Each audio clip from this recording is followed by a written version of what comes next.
Late 30s ka na ba o nasa 40s na at iniisip mo, may oras pa ba para umasenso ko sa buhay? Guess what? Hindi lang may oras pa, kundi nasa prime years ka pa para baguhin ang financial future mo. Sa video na to, pag-uusapan natin ang 7 powerful strategies para mapabilis ang pag-asenso mo. Sana nga nalaman ko to nung nasa 20s pa ako, pero eto ang blessing. Mas mature na tayo ngayon, mas focused, at mas kaya na nating iwasan ng distractions, kaya pwedeng mapabilis nito ang resulta mo. Need mo lang ng konting push sa tamang direksyon, at yun ang layunin natin sa video na to. Kaya tara, umpisahan na nating abutin ang financial freedom mo.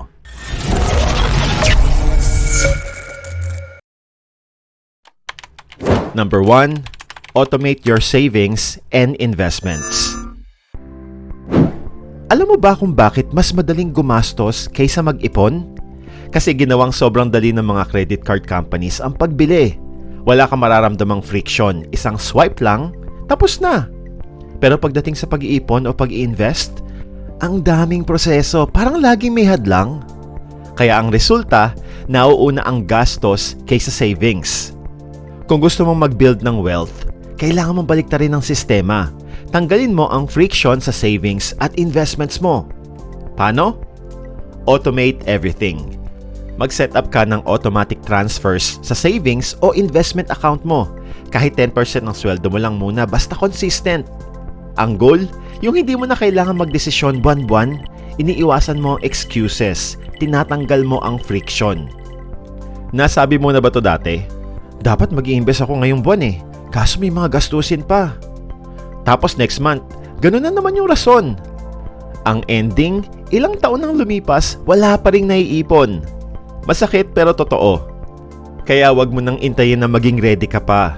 Ang automation ang magbibigay ng sagot. Ang daming taong natatalo sa wealth game dahil pinapahirapan nila yung sarili nila.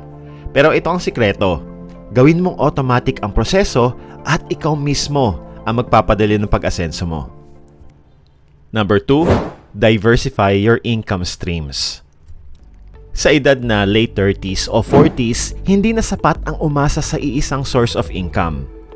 Kapag isa lang ang pinanggagalingan ng kita mo, para kang nakatayo sa manipis na lubid, isang maling galaw, bagsak ka. Pero kapag diversified ang income streams mo, para kang naglalakad sa tulay na maraming suporta, stable at mas secure. At this age, nasa punto ka na kung saan ang bawat desisyon mo may epekto sa long-term future mo. Simulan mo mag-invest sa passive income sources tulad ng stocks, mutual funds, o kung meron ka ng malaki-laking ipon, look into rental properties. Ang target mo dito ay kumita ang pera mo habang natutulog ka. Then, gamitin mo ang skills mo para kumita ng extra tulad ng coaching o freelancing o video editing. Pwede ka din mag-start ng scalable side hustle na hindi mo kailangan mag-full-time agad. Subukan mo yung mga negosyo tulad ng online selling, franchising o kahit digital products na pwedeng lumago kahit hindi mo laging tutukan. At kapag kumikita ka na mula sa ibang sources, i-reinvest mo ang kita mo para mas palakihin pa to. Parang snowball effect. Unti-unti pero consistent ang pag-build mo ng wealth. Kapag diversified ang income mo, hindi ka nakakabahan kung biglang mawala ang trabaho o humina ang negosyo. Meron kang multiple backups na magpapalakas ng financial stability mo. Number 3, invest in skills. Kung feeling mo na stuck ka sa career mo o parang walang growth, ito ang sagot. Hindi sapat ang sipag at tiyaga lang. Kailangan mo mag-level up. Paano mo gagawin yon? By investing in your skills. Ang income mo ngayon, reflection lang kung ano ang kaya mong gawin. Pero imaginein mo kung idagdag mo pa yung mga high-value skills tulad ng negotiation, time management, or digital marketing.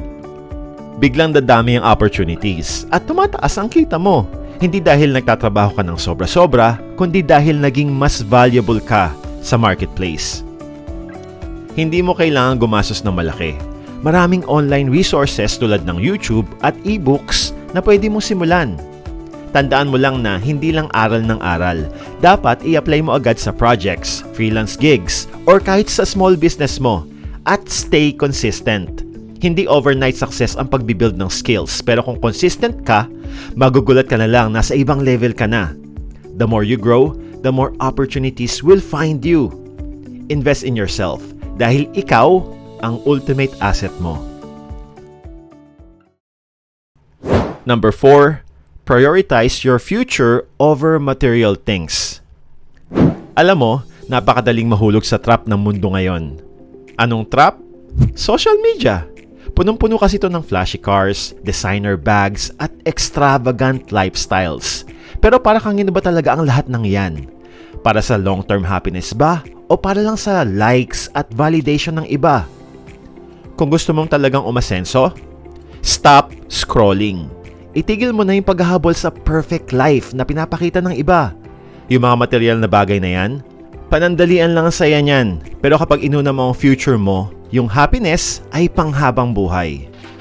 Maraming tao ang nakakalimutan ng financial goals nila dahil sa kagustuhang magmukhang mayaman o ma-experience agad ang buhay mayaman. Akala mo okay lang gastusin ang buong sweldo para lang sa bagong gadget o branded na damit? Pero sa totoo lang, habang busy kang magpabida sa iba, nawawala ang opportunity mong mag-invest sa future mo. Kaya ang unang dapat mong gawin is have a clear vision. Ano ba talaga yung gusto mo sa buhay? Financial freedom? Peace of mind? Kung malinaw ang vision mo, mas madali mo maiiwasan ng mga gastos na hindi aligned sa goals mo.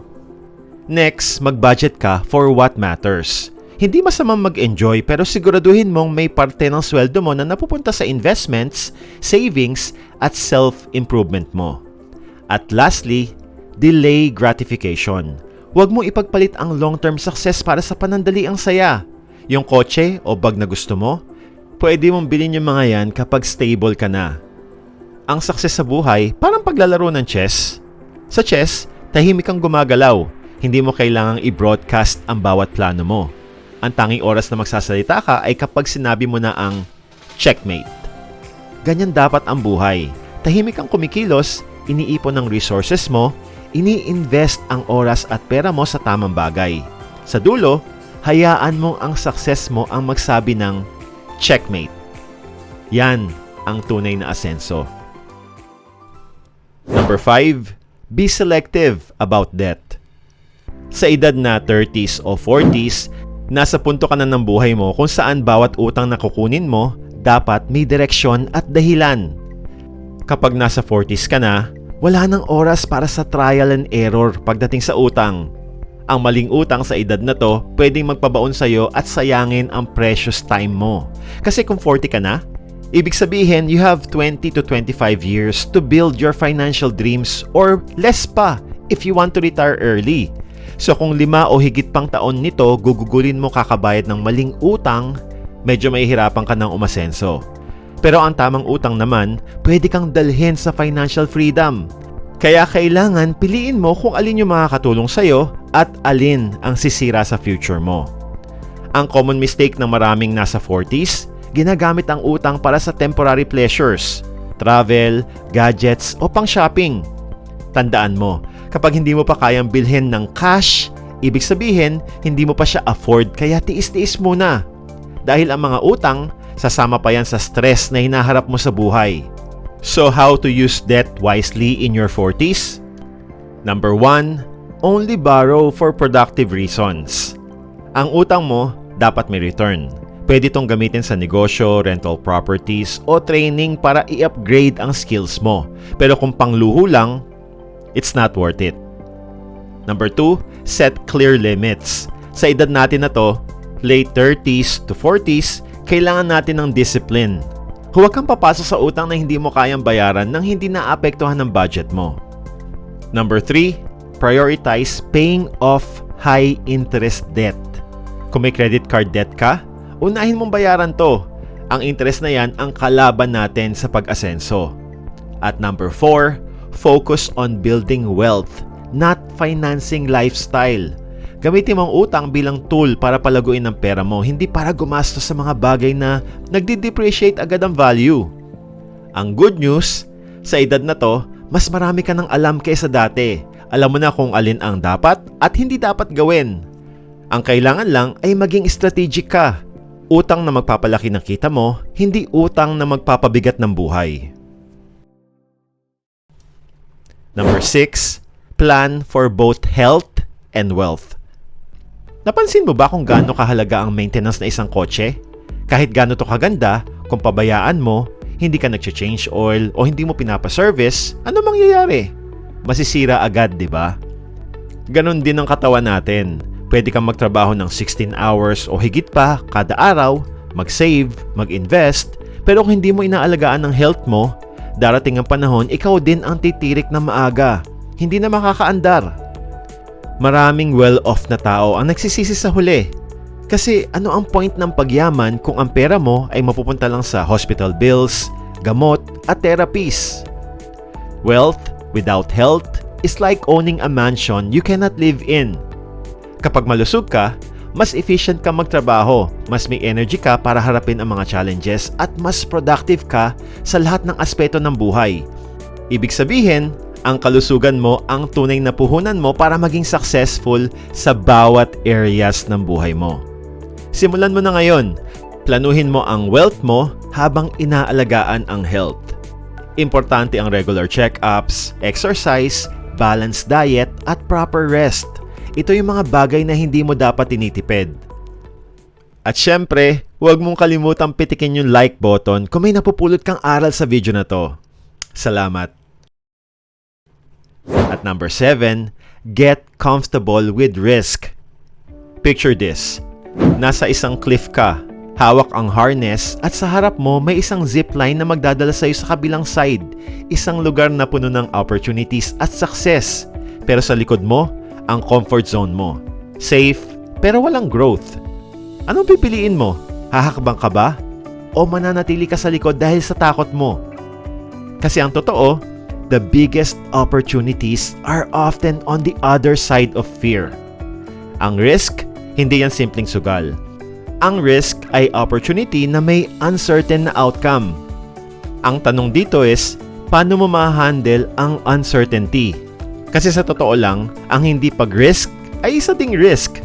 Ang risk na hindi mo maabot ang potential mo. Yung mga taong natutunan mong i-admire ngayon, lahat sila, in one way or another, took risks. Hindi sila nanatili sa comfort zone nila. At kung gusto mong umasenso, kailangan mo simulan ang pagbabago sa mindset mo. Risk doesn't have to be reckless. It's about taking calculated steps towards something greater.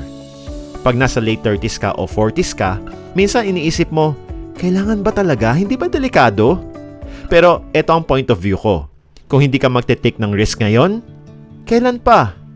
Habang may energy ka pa, habang kaya mo pang mag-recover. At mas may experience ka na kaysa dati. Hindi ka na magmamadali o magpapadala sa hype. Ngayon ang tamang oras para gamitin ang lahat ng natutunan mo sa buhay at ilagay ang sarili mo sa posisyon para mag-grow. Pero bakit nga ba maraming tao ang natatakot mag-risk? Dahil hindi nila alam ang tamang approach. Kaya takot sila mawalan. Ang reality, ang mga taong takot sa risk, sila yung natatrap sa what ifs. Yung tipong, what if nag-invest na pala ako dati? What if sinubukan ko yung mga idea na yon? Baka hindi lang ako millionaire ngayon. Cute pa. Look, hindi mo kailangan mag-all in agad. Ang unang step, alamin mo yung kaya mong itaya. Start small. Invest in yourself muna. Knowledge, skills, at mindset. At sa bawat maliliit na hakbang, natututo ka. Nagiging mas comfortable ka, mas confident ka, at mas handa ka sa bigger risks. Kung natatakot kang mag-risk, isipin mo to. Mas nakakatakot ang manatili sa lugar na kung saan walang nangyayari, di ba?